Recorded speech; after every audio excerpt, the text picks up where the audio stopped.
صلوات على محمد وآل محمد. We will start the program today with the recitation of Surah Yaseen.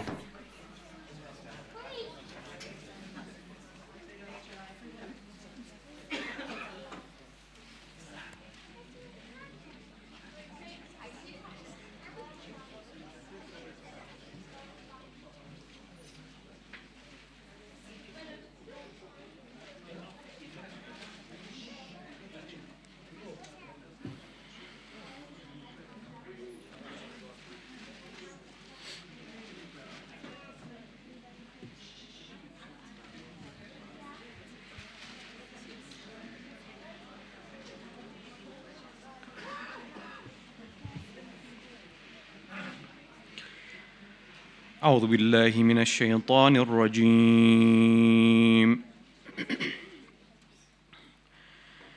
بسم الله الرحمن الرحيم. ياسين والقرآن الحكيم إنك لمن المرسلين على صراط مستقيم تنزيل العزيز الرحيم لتنذر قوما ما أنذر آباؤهم فهم غافلون لقد حق القول على أكثرهم فهم لا يؤمنون إنا جعلنا في أعناقهم أغلالا فهي إلى الأذقان فهم مقمحون وجعلنا من بين أيديهم سدا ومن خلفهم سدا فأغشيناهم فهم لا يبصرون وسواء عليهم أأنذرتهم أم لم تنذرهم لا يؤمنون إنما تنذر من اتبع الذكر وخشي الرحمن بالغيب فبشره بمغفرة وأجر كريم إنا نحن نحيي الموتى ونكتب ما قدموا وآثارهم وكل شيء أحصيناه في إمام مبين واضرب لهم مثلا أصحاب القرية إذ جاءها المرسلون إذ أرسلنا إليهم اثنين فكذبوهما فعززنا بثالث فقالوا إنا إليكم مرسلون قالوا ما أنتم إلا بشر مثلنا وما أنزل الرحمن من شيء إن أنتم إلا تكذبون قالوا ربنا يعلم إنا إليكم لمرسلون وما علينا إلا البلاغ المبين قالوا إنا تطيرنا بكم لئن لم تنتهوا لنرجمنكم وليمسنكم منا عذاب أليم قالوا طائركم معكم أئن ذكرتم بل أنتم قوم مسرفون وجاء من أقصى المدينة رجل يسعى قال يا قوم اتبعوا المرسلين اتبعوا من لا يسألكم أجرا وهم مهتدون وما لي لا أعبد الذي فطرني وإليه ترجعون أأتخذ من دونه آلهة إن يردني الرحمن بضر لا تغن عني شفاعتهم شيئا ولا ينقذون إني إذا لفي ضلال مبين إني آمنت بربكم فاسمعون قيل ادخل الجنة قال يا ليت قومي يعلمون بما غفر لي ربي وجعلني من المكرمين وما أنزلنا على قومه من بعده من جند من السماء وما كنا منزلين إن كانت إلا صيحة واحدة فإذا هم خامدون يا حسرة على العباد ما يأتيهم من رسول إلا كانوا به يستهزئون ألم يروا كم أهلكنا قبلهم من القرون أنهم إليهم لا يرجعون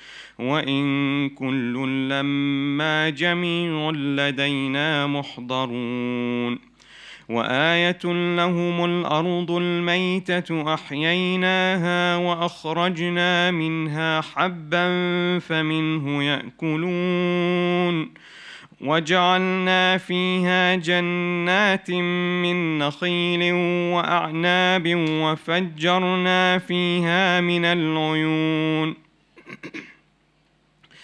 ليأكلوا من ثمره وما عملته أيديهم أفلا يشكرون سبحان الذي خلق الأزواج كلها مما تنبت الأرض ومن أنفسهم ومما لا يعلمون وآية لهم الليل نسلخ منه النهار فإذا هم مظلمون والشمس تجري لمستقر لها ذلك تقدير العزيز العليم والقمر قدرناه منازل حتى عاد كالعرجون القديم لا الشمس ينبغي لها أن تدرك القمر ولا الليل سابق النهار وكل في فلك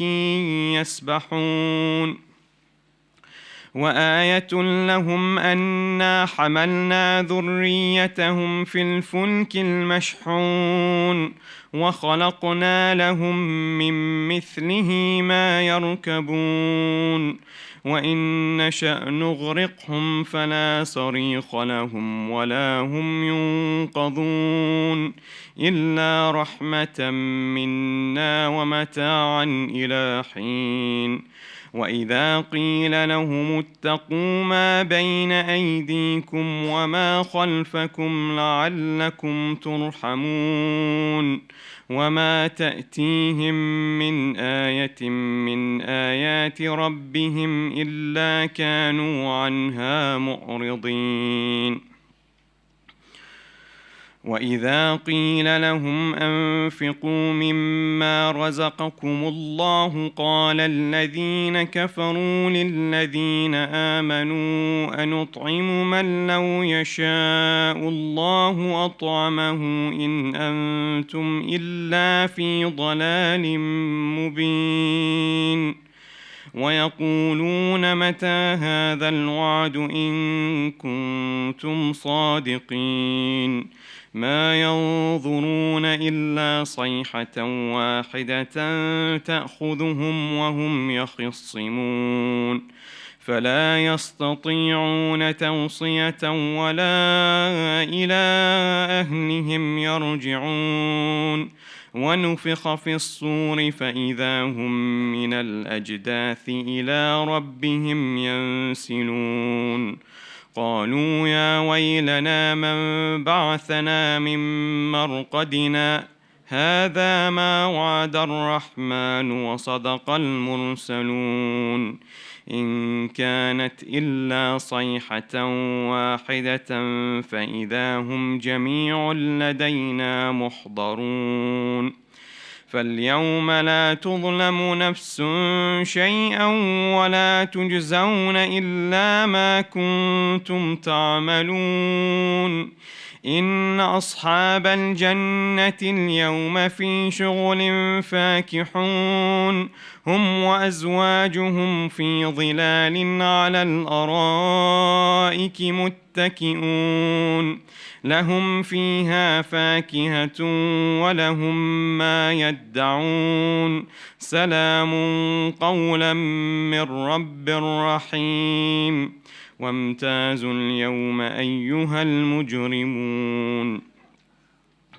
ألم أعهد إليكم يا بني آدم ألا تعبدوا الشيطان إنه لكم عدو مبين وأن اعبدوني هذا صراط مستقيم ولقد أضل منكم جبلا كثيرا أفلم تكونوا تعقلون هذه جهنم التي كنتم توعدون اصلوها اليوم بما كنتم تكفرون اليوم نختم على أفواههم وتكلمنا أيديهم وتشهد أرجلهم بما كانوا يكسبون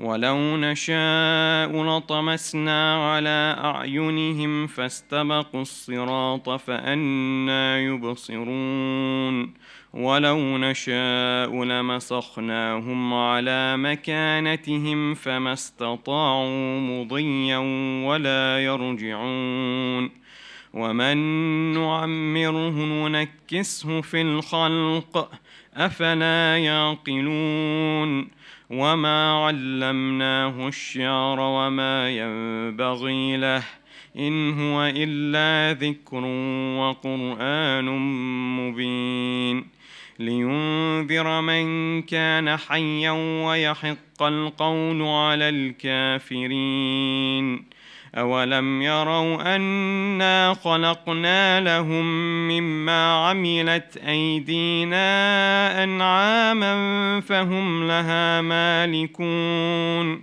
وذللناها لهم فمنها ركوبهم ومنها يأكلون ولهم فيها منافع ومشارب أفلا يشكرون واتخذوا من دون الله آلهة لعلهم ينصرون لا يستطيعون نصرهم وهم لهم جند محضرون فلا يحزنك قولهم إنا نعلم ما يسرون وما يعلنون أولم ير الإنسان أنا خلقناه من نطفة فإذا هو خصيم مبين وضرب لنا مثلا ونسي خلقه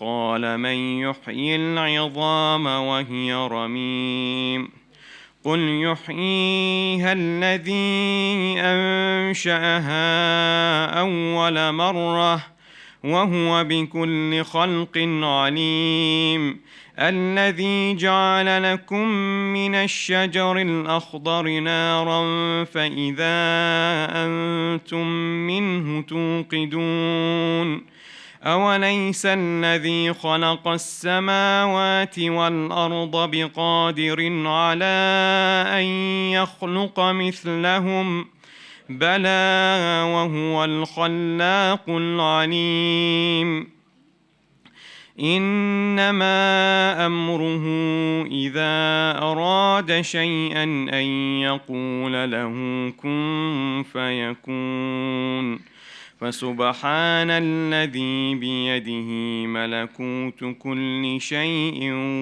وإليه ترجعون صدق الله العلي العظيم.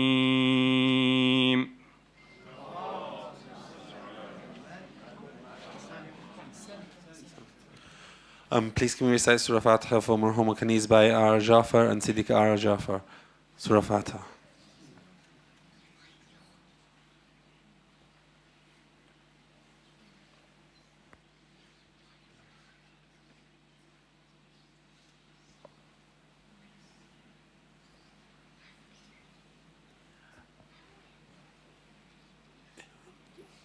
Today we're very fortunate to have Mohamed Amersi. He'll be speaking to us on his new book entitled Why Life in the Fast Lane, and he'll be speaking about the recent revelations and his life story so far. Let's welcome with Salat ala Muhammad wa al Muhammad.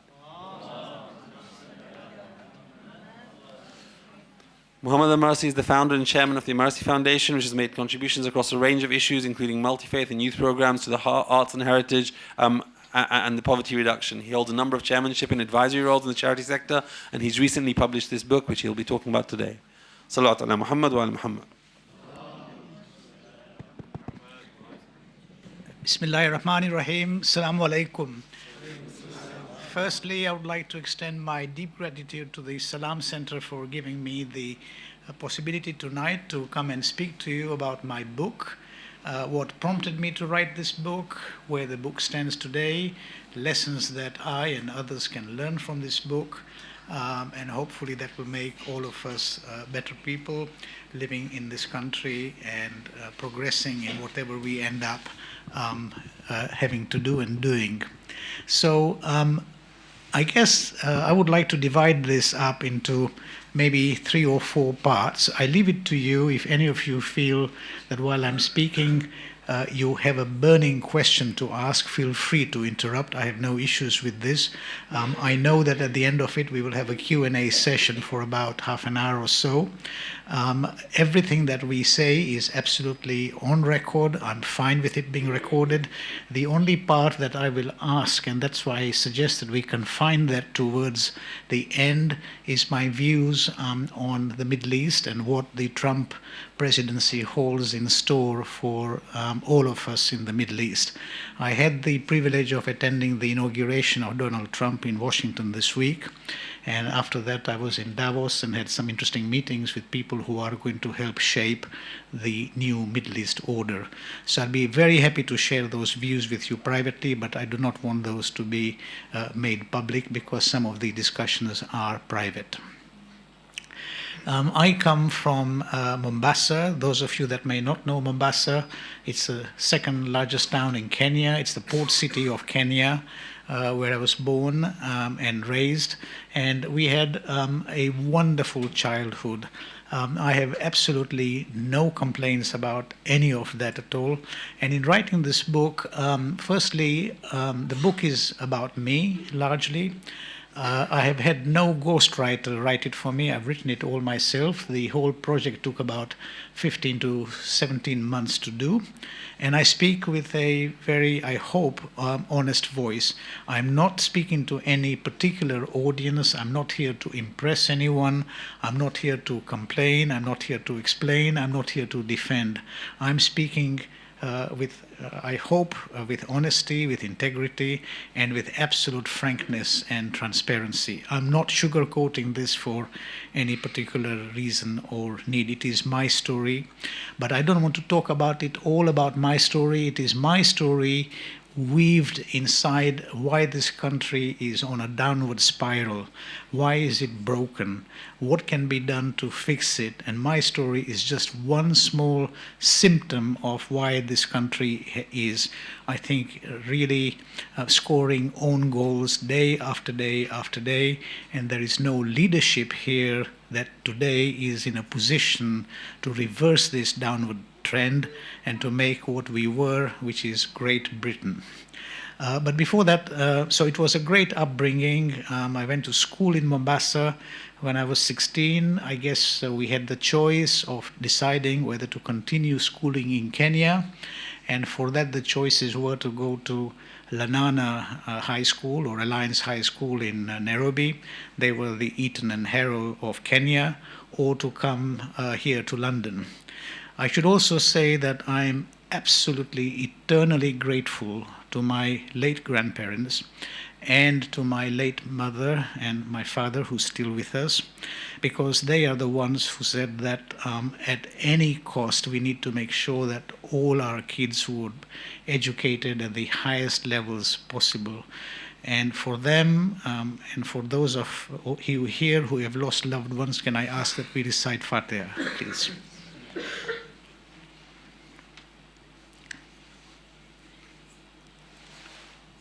So in the end, the decision was that we would come to England to study. And like all Asian families, the choice was a doctor, a lawyer, or an accountant.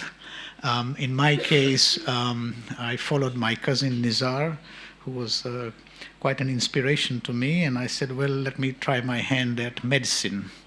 But for me, medicine was very quickly, and no criticism of medicine or Nizar here, was like taking an umbrella out in the rain. While it stops you from getting wet, it doesn't stop the rain from falling. So the rain continues to fall all the time. I then decided to spice up my medicine a little bit by deciding that I wanted to specialize in forensic medicine, because that is a combination of medicine and law. And at that time, there was a program that was run jointly by the universities of Sheffield and Cambridge, and Professor Alan Usher was the senior person at Cambridge and Sheffield who was running the program, and I signed up for it. After having done my preclinical medicine and went on to do my first or second year of law, my professors decided that I would become a much, much better lawyer than a doctor. So sadly, I had a 10-year option to finish my clinical medicine, but I decided to give that up.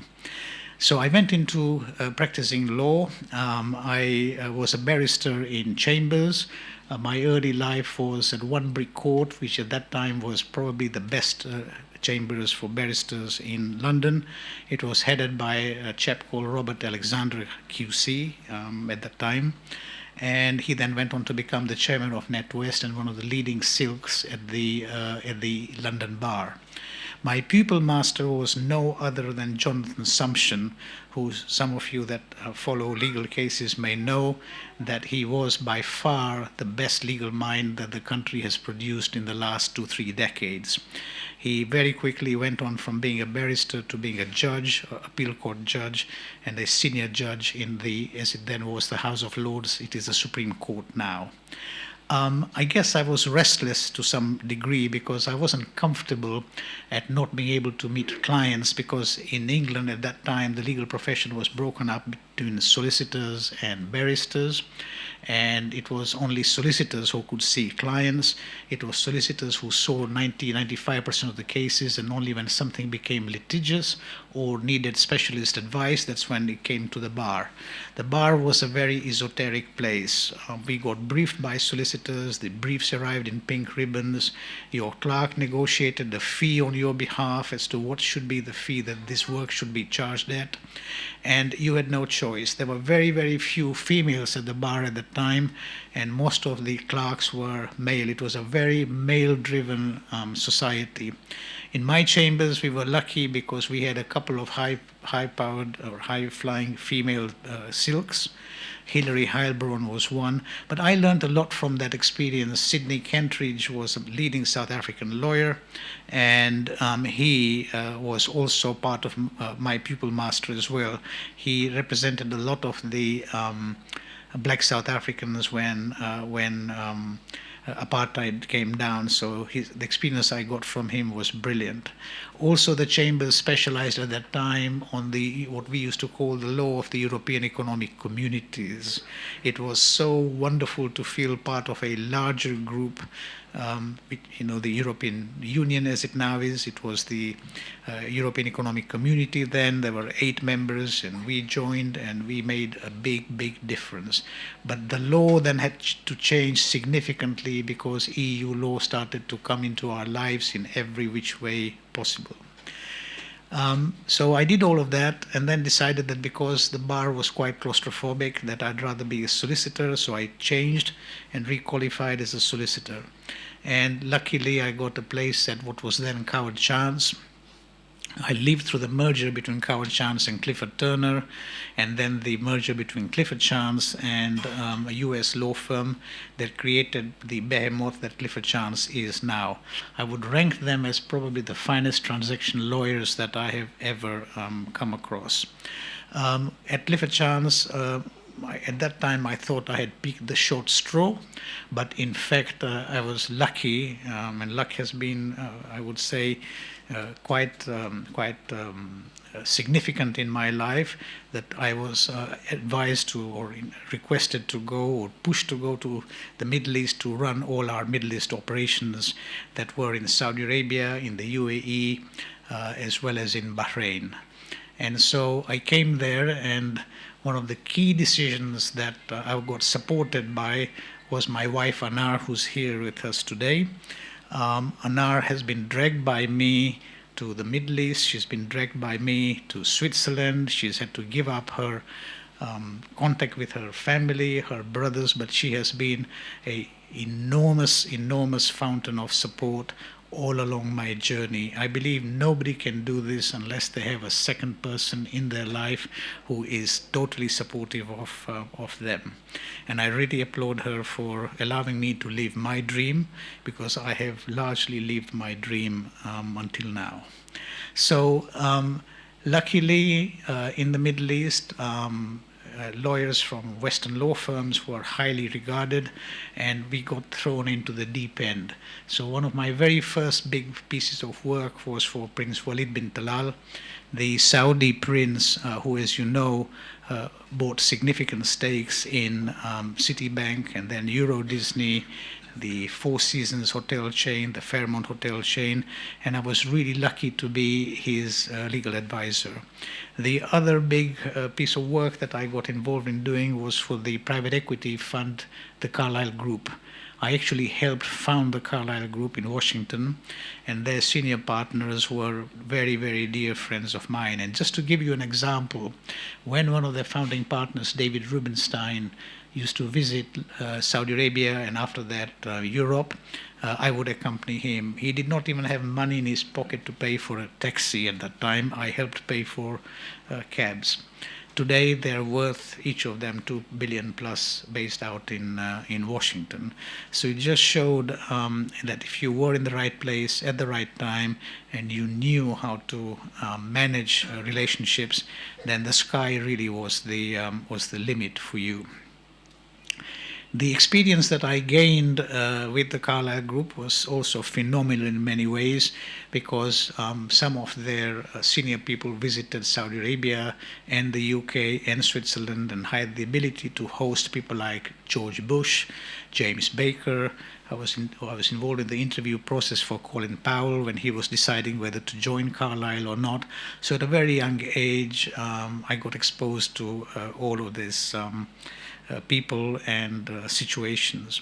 I guess one of the other things that lives in memory, and I don't want to really preempt my book because most of these stories that I'm telling now are in my book, but one I think I should speak about, which is a dinner in the home of Wafiq Saeed at Eaton Square.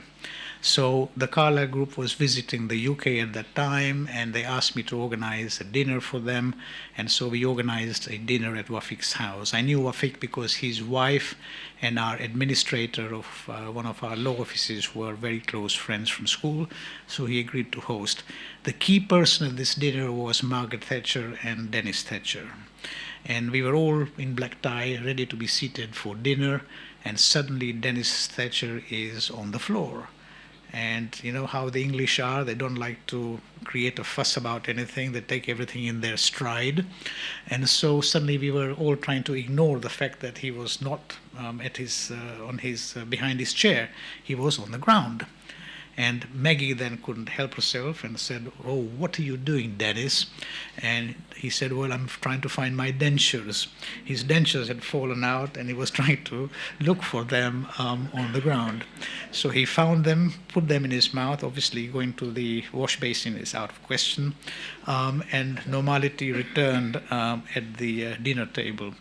The other thing I learned at that time from Wafiq Saeed, but also James Baker, was that at that time relations between Hafiz Assad in Syria and the Western world were at loggerheads. So I actually organized a meeting between Wafiq Said and Jim Baker at the Lanesborough Hotel in my suite. And for the first time, I witnessed how diplomacy works at the highest levels, where Baker asked Said to actually pay a visit to Syria to Hafiz Assad and to talk to him about what he should do to climb down from his position and start to make some compromises on the Golan Heights. I guess from that time onwards, I decided that eventually one day in life, I would love to do what they were doing, which is making a difference in the Middle East. So all that continued, and then I got a brilliant opportunity, which is my friend became chairman and CEO of Telefonica, the Spanish phone giant. And they asked me to set up a venture fund in New York. So I moved to New York in '98, spent 4, 5, or 6 brilliant years in New York.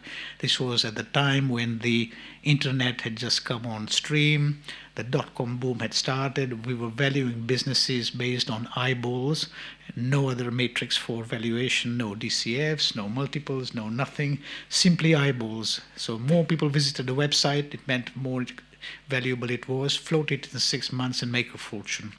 People made phenomenal amounts of money in the internet at that time.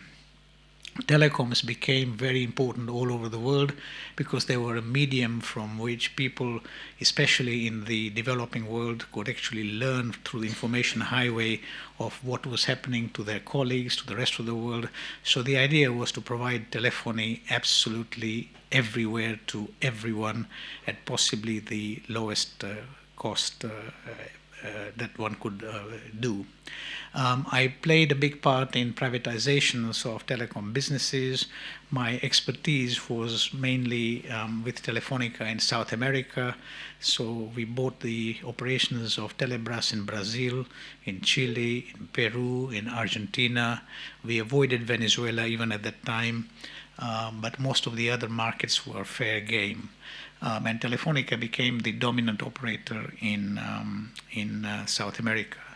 The other transaction that I really recall vividly, and it led to my next big opportunity, was leading the merger discussions between Telefonica of Spain and BT here in the UK. The BT were led by Peter Bonfield and Ian Valens, and they were going nowhere. They had spun out their mobile arm, which was a big mistake at that time. And so Telefonica saw that as a fantastic opportunity to buy BT.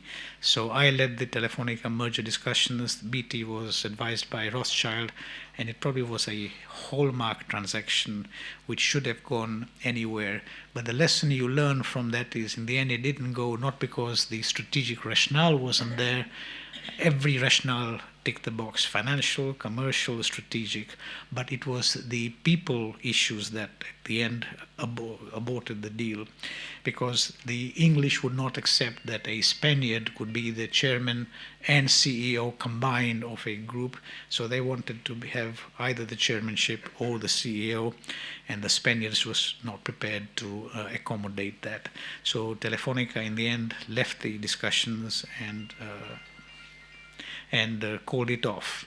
Then we decided to buy KPN, which was the Dutch telecoms group. Again, I led that discussion, and that was a very interesting time, because the board of Telefonica was divided on a 12-8 vote whether to go forward with this merger or not. It made immense sense, but the Spanish government had a golden share, and they decided for their own reasons to veto. And there I had to play a very diplomatic part, because if I had said, or we had said, that the government intervened, then Telefonica's share price would have tanked, because Telefonica was always seen as a private company, allowed to be able to do what it wishes without government control. So I had to go to the Dutch and tell them, can you please say that because you did not detect the robust support that one needs to be able to do this, because it's a 12-8 vote and not a 20-0 vote, that you decided to call the discussions off. Thankfully for me, they played bold. They said that they were the ones pulling out of the deal, and we were all saved. At that time also came my first experience of the Russian telecom space. for which I have been criticized in the Financial Times in the last 3 years. And this was the privatization of the Russian telecom monopoly, Spheres Invest. We were partnered with Telefonica and 2 major private investors and 2 Russian banks. We bid. Unfortunately, we lost, but I'll tell you what actually happened. So 3-4 days before the bid, we got wind that somebody was going to hack into our hotel rooms, into our mobile phones and cars, and try to find what we were going to be bidding so that they could bid marginally above it and win. And so we had to take enormous security precautions because otherwise, possibly our lives were at risk and the deal was at risk as well. Anyway, we lost the bid. It was won by George Soros. And a year later in Davos, when he saw me there, he said to me, it was the biggest mistake I have made in my life. You can see it in his book. He talks about it. And he said, I'm willing to sell you the whole company we bought at 20% of what we paid for it. But at that time, the focus of people on Russia had also sort of abated somewhat, and interest was less, so nobody was interested in buying it. There was a chance, and that chance was lost. So in deal making, those that are in this field, I don't know how many of you are, but if you are, there are 3 lessons that I would leave you with on deal making. Firstly, I have never seen a deal where one party wins 80 or 90% and the other one wins only 10 or 20% actually survive. Because the person that has lost out significantly is always going to find ways to fight back. So the best deals that I have come across in my life are those that are 55-45 or 60-40 in favor of one side. The second lesson I learned is, if you really want to do a good deal, always put yourself in the shoes of your opponent. Because if you don't understand how they think, you don't understand what their expectations are, you don't understand what they want, you will never be able to make a good transaction. And the third is a lesson that I was taught by Mike Milken, the famous Silicon Valley at that time, hedge fund guy working for Drexel, the inventor of junk bonds. And he said to me that the art of deal making is that you have to walk into a room and you have 5 minutes to make the other people feel that they've just met their best friend. If you have that skill, you will be a superb deal maker. If you haven't got that skill, it will not work. So in this business, you've got 5 minutes to size up and to make them feel that they can trust you, that you are their friend, and you are going to do something that is fair for everyone. If you haven't got that skill, it's pointless.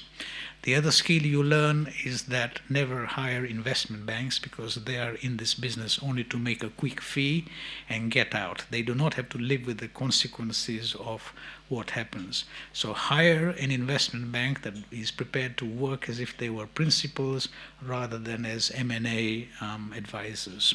So all these lessons I learned, and then I found in life that if you really want to be in this deal-making world, then you need to have skills with both numbers and words. So as a lawyer, a corporate finance lawyer, my skills were mainly with words. I could ring circles around people simply by drafting, because a lot of it is in how you phrase things. But I lacked the numbers experience, so I decided at the ripe old age of 55 to go back to university. So I went to Said Business School at Oxford, and I did an exec MBA. They had to change the leaflet to say that the ages at which they took people were from 32 on to 55 to accommodate my age of 54, because otherwise it was 32 to 50. Anyway, it was a great experience at Said. I was, in a way, lucky as well, because maybe 30% or 40% of the case studies they spoke about were actually deals that I had worked on.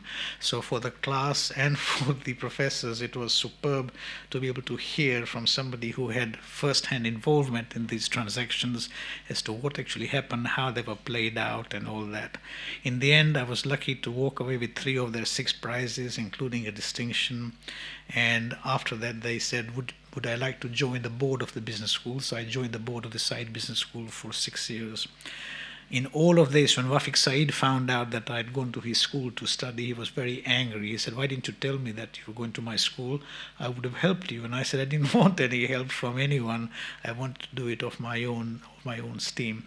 So that also was a superb experience. I also learned at the business school what it meant to do social impact investing. So we set up a social impact platform where you put people and planet on an equal footing to profits. So it's not all about profits. You need to also make sure that you are a steward for people, looking after them, and also for the environment. And all in all, companies like Unilever have shown that if you are truly focused on purposeful business, then you don't really sacrifice so much in profit, but you gain far more by being responsible supporters of the environment and people. So we set up an impact fund that went very well. Nizar was an early investor in it as well, where we created through an Indian company, maybe right now I would say we created probably 200,000 jobs. And what we did was to bring jobs to India's villages, as opposed to having the villages be drained of people and going out in search for jobs. So all this was brilliant. I then set up a foundation in a way to decide how to give back to society for what society had done for us, which was really great. The foundation had three main objectives. One was what I call the oneness of humanity, which is social cohesion. When I was born, I did not choose my dad, I did not choose my religion, I did not choose my nationality, I did not choose my color. So why is it that later on in life I end up fighting and killing people for an artificial identity that I had nothing to select for? So this is a very important topic for me. At the end of the day, I'm a human being first, and a Muslim second. I know this may sound controversial to some of you, but this is how it is for me, being human. And because I also believe that until and unless somebody goes up to heaven and then comes back and says, I met God, and this is definitely the right way to go. If I talk to my Jewish friends, they say that we are the chosen people. I talk to my Christian friends, they say we are the chosen people. And I talk to my Hindu friends, they say they are the chosen people. So who's going to decide who is really the chosen people?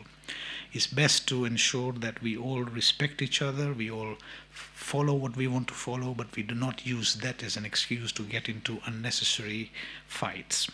So the foundation does that. The foundation also supports projects in dreaming about our future. So what's the future of philanthropy? What's the future of healthcare? What's the future of cities? What's even the future of loyalty with AI coming in? So these are important topics that we really need to focus on in order to improve our world. And I guess the third topic is really the future of the corporation, which is purposeful business. When limited liability companies were created, they were created not only to make money, but also to serve a purpose. The making of money by itself was not the main aim. It was really to produce goods and to provide a service. That was the first aim of business. Today, that aim has been completely overtaken by making money. At the Trump inauguration, 5 of the 10 richest people were there in the first row. They included 3 tech oligarchs, Elon Musk, Mark Zuckerberg, and Jeff Bezos. And then Mukesh Ambani and Bernard Arnault from Louis Vuitton were there. So you can see how the US is now going to move towards a technology oligarchy, where the tech titans are going to control the United States going forward. It will be reminiscent of what you saw in the oil boom when oil was first discovered. The Rockefellers, the Carnegies, the Mellons were driving the US. Today it will be the technology people that will drive the US. And I also find that when you have money in life, you want power, and when you have power in life, you want money. And very, very few people have both. And those that do have it are really the lucky ones. So after all this, I said, fine, let me now think of retiring from the business world and look at something that has really engaged me deeply, which is the Middle East. So the Middle East is, I define it as MENA, which has got 4 parts to it. North Africa, which I call the Maghrib, then the Levant, which is Lebanon, Jordan, Syria, and and yeah, mainly those three. And then there is the Khalij, which is the Gulf states, and then the non-Arab actors, which are Iran, Israel, Turkey, and Afghanistan. So 24 countries make up the MENA. And when you see it, you say, why is it that this region has always been troubled? Why is it that they are constantly fighting with each other? Why is it that they do not really have a unified position? The South Americans don't fight in this way, the Africans don't fight in this way, the Asians don't fight in this way, but the Middle East fights all the time. And I think it's a little unfair to put all the blame alone on Israel. I think that the Muslims and the Arabs are equally responsible and at fault, because they allow for outsiders to interfere on their home turf. The only three countries that are real countries in the Middle East that have largely tried to avoid outside interference and that have got institutional structures are Iran, Turkey, and Israel. The autocracies of the Gulf, of the Khalij, don't really mean much. Egypt is a military dictatorship, and most of the others are either kingdoms or very, very half-hearted countries that try to look democratic on paper, but in fact are not. So everybody knew that I had had the privilege of working in 23 of 24 countries of MENA. So when I came to the UK, it was literally 5-6 years ago to make UK again my home. And when I arrived, people said to me that if you really want to engage and make a difference in this country, you need to be able to do three things. You need to get close to the king. You need to become either a member of the Conservative Party, the ruling party, or Labour. In the past, I had flirted with Sadiq Khan, with Gordon Brown, with Tony Blair, but somehow something about my background and my upbringing meant that I was not going to fit that tribe as well as I was going to, in my view, fit the Tory tribe. So my preference became the Tory party. And the third thing they said to me is you need to engage quite deeply with a institution of higher education. So obviously for me the choice was Cambridge and Oxford, as I'd been to both. And so I decided to invest a lot of time at Oxford.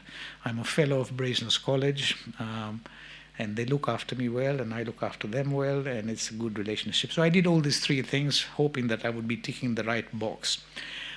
Some say that I tried to buy into the British establishment. Maybe there is some truth to it. But sadly, after the empire was lost by Britain, the only thing it really had to sell is its people who have lordships or knighthoods or whatever. In the Arab world and rest of the world, those things mean a lot. People are happy to pay large fees of money for supposedly lobbying, consulting, achieving solutions. In reality, that's all a hoax, but it's a way for the people here to make money. In my part, I was offered or told that if I was interested in becoming a member of the House of Lords, people would endorse my candidacy there. But quite honestly, I just did not see myself calling myself Lord Amersi because it just didn't really fit. And I hated the fact that I would lose my independence that way, and I would have to have minders who would be following me around everywhere, and then I would have to keep notes and write notes about who I met, what I said, who I saw, and all of that. It was just too handcuffing to me. Had they offered me a knighthood, it would have been more difficult. Maybe I might have taken it, maybe I might not, I just don't know. But that has not been offered, so that's moot as of now. So while I was doing this work in the Middle East, the Tory party came to me and said, look, given your relationships in the Middle East, why don't you form a think tank, like they call it a friendship group, that will help us get better acquainted with people in the Middle East, that will allow our parliamentarians to go there, their parliamentarians to come here. We will identify new funders, and we will identify new Arab Muslim candidates for Parliament. And I know this is something that is close to Abbas's heart, and we will talk about this as well. Abbas was a shining example of how Muslims can actually get involved in politics here, especially people from our community, and think if you don't enter, you cannot make a difference. You have to at least find the right way to enter. And I'm glad that he's doing his podcast series to motivate and inspire people of our community to say, look, nobody goes in there and just gets in there first time round. This is a process. You have to stick with it. And if you succeed, it will make a huge difference to our community to have adequate representation. So I decided to do this. Unknown to me, there was another think tank group that had been set up in the days of Margaret Thatcher, and they took umbrage at my doing this, and they said, no, we have to find a way to kill this initiative at any price. So it's all in the book, but in a quick summary, the founder of the other group called CMEC, Charlotte Leslie, wrote a memo about me, which was absolutely lies, saying that I was a spy of the Russian government, I was a spy of the Iranian government, I had very strong ties to Israel, so I could not really represent the Arab voice adequately, that I had been involved in supporting Russia in their invasion of Georgia, all sorts of nonsense. And that memo went to 4 Arab ambassadors, 12 parliamentarians, and members of the MI5 and MI6, saying that I posed a security threat to this country. So I got hold of a copy and I said, this is not really fair. I'm not going to fight, but I would urge you to retract it, and apology if you want to, but it's not really important, and a cease and desist that you will not go bad-mouthing me again. She refused to do that. It left me with little choice but to sue her. And in a very highly public way, I decided to sue her. I did sue her. And sadly for me, she was able to mobilize all her media friends to write about me. So for 16 days in 2021, in the what they call the boring season, which is August, when there's nothing really to write about, I was on the cover page of every newspaper as being one of the most influential people in this country, hidden away. Let's see now how he made his money, and let's see how he is trying to acquire influence in this country. So they went after me, the media went after me in a huge way. The political establishment, not all of them, but a few members of parliament, David Davis, Bob Seeley, Liam Byrne, Margaret Hodge, also went after me, and under cloak of parliamentary privilege started talking lies about who I was, how I'd made my money, and why I was doing what I was doing. And there was nothing I could do because they refused to come out of parliament and repeat those to my face.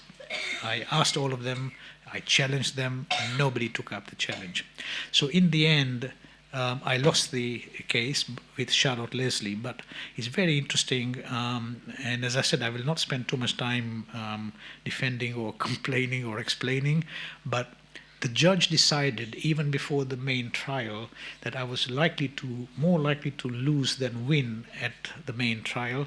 So there was no point in wasting court time, court money, of taking this case to trial, because I would not be able to show that reputationally I had suffered any harm as a result of her writing.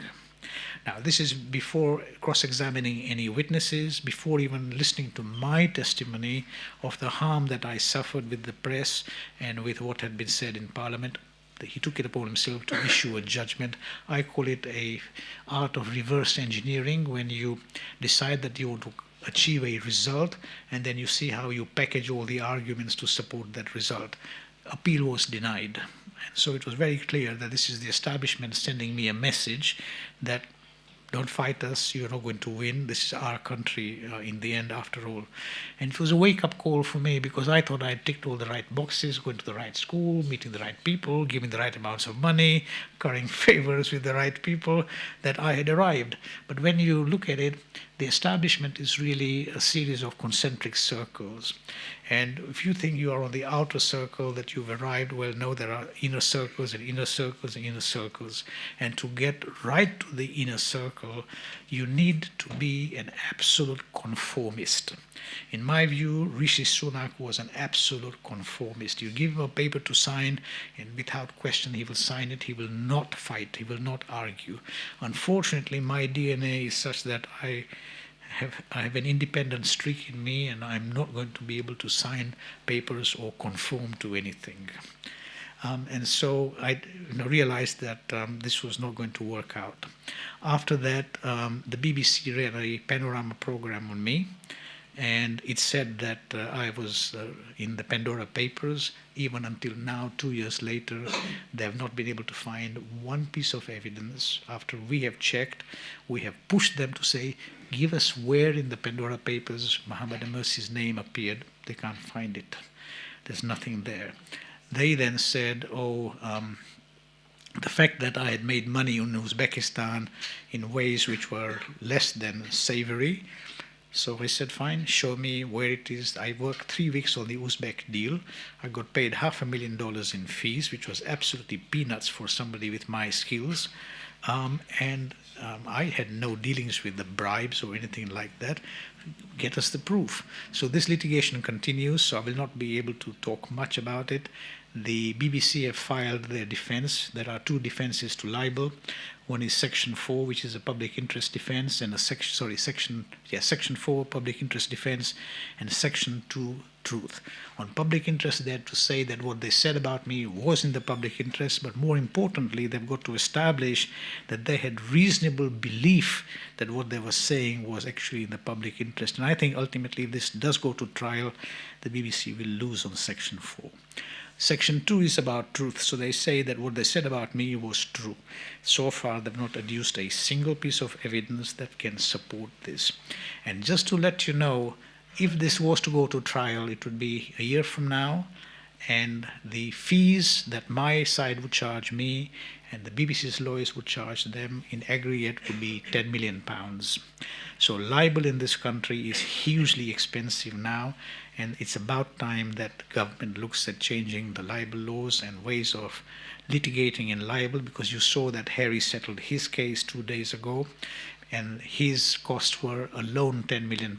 The Sun newspaper had to pay him £10 million plus another, they say, 20 plus in damages for his reputational hit that he took. But his was a much more serious case with surveillance, with phone hacking and all of that. So far, I haven't seen anyone hacking my phones or surveying my homes anywhere. So that's what I've been through. The book is about what I went through, where I came from, and how if we do not resolve some of the burning issues as to why in Parliament today it's all about sleaze, all about sex, and all about, nobody's really focused on delivering anything for this country.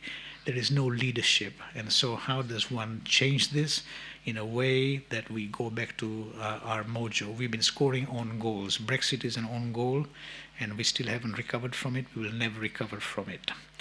The recent changes on the tax domiciliation is another scoring and own goal. Again, we will never recover from it. We are not a superpower. The US is going to do what the US wants to do alone. I said in my speech after the inauguration in Davos that the US, Trump 1 to me was America first. Trump 2 is America first and America alone. They pulled out of climate, they pulled out of the WHO, they will do exactly what they want. And so we will have a situation here where there will be a bloc, which is the US bloc, there will be a bloc which is Russia, a bloc that is China, and a bloc that is Europe, and we will not fit into any of those blocks.